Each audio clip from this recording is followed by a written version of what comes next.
நான் உங்ககிட்ட ஒரு முக்கியமான விஷயம் கேட்கணும். அதனால தான் உங்களை வர சொன்னேன். சொல்லுங்க, என்ன விஷயம்? ஒரு நிமிஷம்.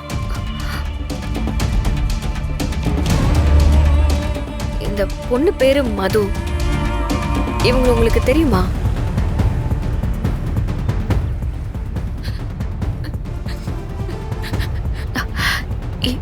என்னாச்சுங்க பவித்ரா, ஏன் அழுவுறீங்க?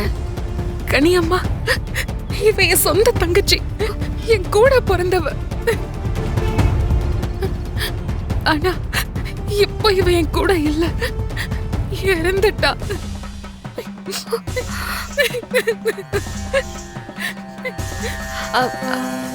என்னாச்சுங்க?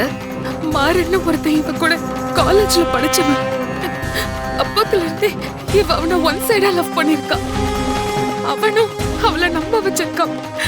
நம்ப வச்சு அவனுக்கு ஏற்கனவே கல்யாணம் ஆனதை மறைச்சு அவளுக்கு துரோகம் பண்ணிருக்கான். அதை தாங்கிக்க முடியாம அவ சூசைட் பண்ணி இறந்துட்டான். இந்த நிமிஷம் வரைக்கும் அவளோட இழப்பை எங்களால தாங்கிக்கவே முடியல. இப்ப கல்யாணம் ஆயிருந்தா இந்த வயசுல அவளுக்கும் ஒரு குழந்தை இருந்திருக்கும். வாழ வேண்டிய வயசு.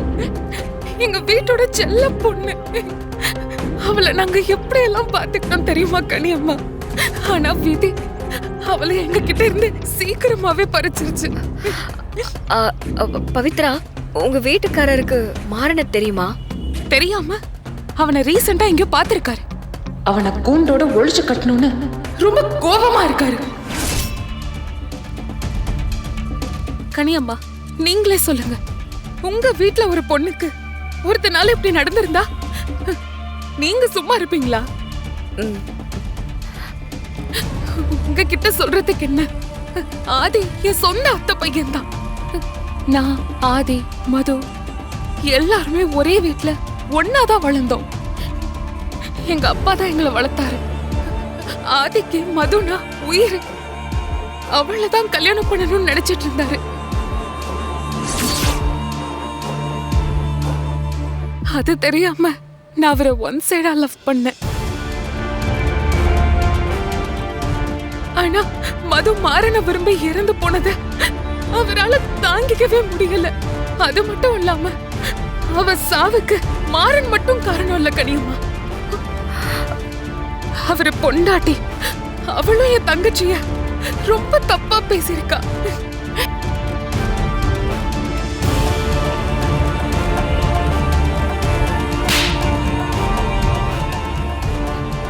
மாறன் கல்யாணமானவன் தெரிஞ்சிருந்து இந்த மாதிரி பண்றியே, நீ எல்லாம் ஒரு பொண்ணா?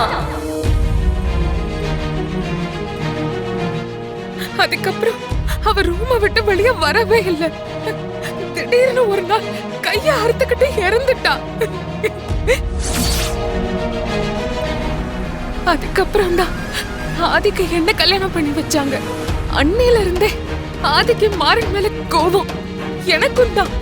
அவரு கண்ணுல மட்டும் அவன் பட்டான், ஆதி கொலை கூட பண்ண தயங்க மாட்டார். அவன மாதிரி மத்தவங்க கஷ்டத்தை புரிஞ்சுக்காத ஆளுங்கெல்லாம் வாழவே கூடாது கனியம்மா.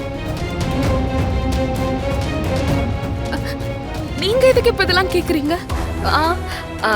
இல்ல, மதுவை எனக்கு தெரியும். ஆனா நீங்க தான் மதுவோட அக்காங்கிறது எனக்கு தெரியாது. அதான்.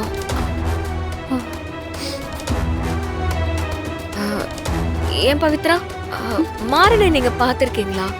அவன் ஃபேமிலி, அவன் ஒய்ஃப் யாரையாவது பாத்திருக்கீங்களா? இல்ல, மாறன்ற பேரை தவிர எனக்கு எதுவும் தெரியாது. நான் யாரையும் பார்த்ததில்ல. சரி கனியம்மா, நான் கிளம்புறேன்.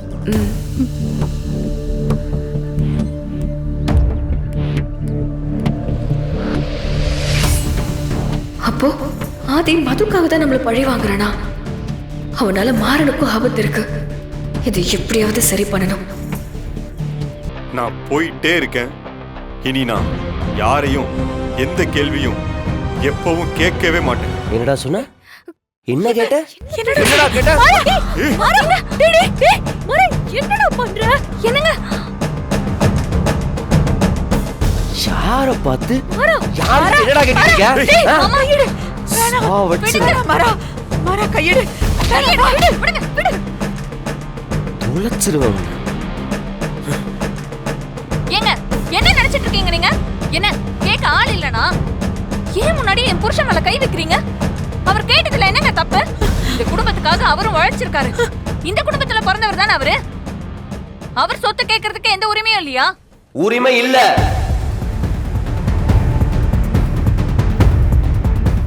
இந்த ஊருக்கு வரும்போது எங்க அப்பா போட்டிருந்த சட்டையும் வேட்டியோட வந்தவர். இன்னைக்கு உருவாயிருக்கிற சொத்து மொத்தமும் அவரோட ரத்தத்தை வேர்வையா சிந்தி சம்பாரிச்சது. அந்த சொத்தை வித்தளிச்சாலும் சரி, ஆண்டு அனுபவிச்சாலும் சரி, எல்லா உரிமையும் எங்க அப்பாவுக்கு மட்டும்தான் இருக்கு. அவர்கிட்ட சொத்தை பிரிச்சு கேட்கிற உரிமை இவனுக்கு மட்டும் இல்ல, எனக்கும் கிடையாது, வேற எவனுக்கும் கிடையாது. அவனை வேற எவனாவது சொத்தை பிரிக்கன்னு பேசி பாருங்க, கொன்னு போட்டுருவேன். சரி, நானும் போனா போகுதுன்னு ஒதுங்கி நின்று பாத்துக்கிட்டு இருந்தா எங்க இருந்து வந்து சொல்லுங்க இந்த தைரியம்? மாறா விடு.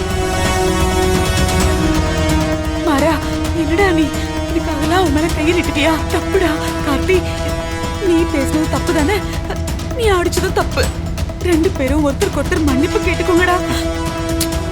எனக்கு எல்லாம் புரிஞ்சிருச்சு அத்தை, புரிஞ்சிருச்சு. என்ன உன் மருமையும் கூட சேர்ந்து டிராமா போடுறியா?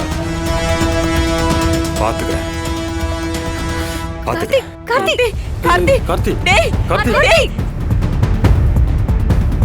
என்னடா இவ இப்படி எல்லாம் பேசிட்டு போறா?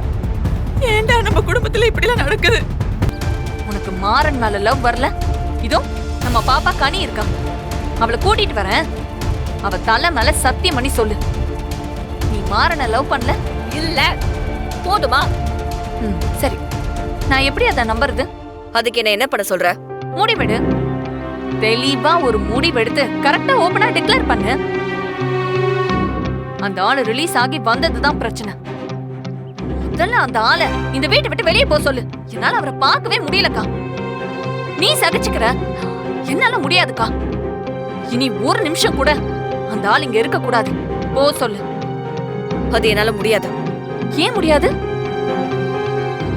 ஏன்னா நான் அவனை இந்த வீட்டோட பாதுகாப்புக்காக வச்சிருக்கேன். சரியோ தப்போ, மாறனாலதான் இந்த குடும்பத்தையும் கனியையும் பத்திரமா பாத்துக்க முடியும். சம்பளத்துக்கு ஆள வச்சா இவன் அளவுக்கு கனியவோ இல்ல நம்ம குடும்பத்தையோ பத்திரமா பாத்துக்க முடியாது. அதனாலதான் என்னோட சொந்த வெறுப்பை விட கனியோட பாதுகாப்பு தான் முக்கியம்னு வச்சிருக்கேன். சரி, அவர் பாடி கார்டு தானே? அவருக்கும் உனக்கும் எந்த உறவும் இல்லல்ல? இல்ல. அப்ப மிச்சமா தொங்கிட்டு இருக்கிற உறவை கட் பண்ணி விடு. புரியல. கழுத்துல அவர் கட்டின தாலி இன்னும் தொங்கிட்டு தானே இருக்கு. உனக்கும் அவருக்குமான பந்தம் இன்னும் நீடிச்சுட்டு தானே இருக்கு. அதை மொத்தமா கட் பண்ணி விடு.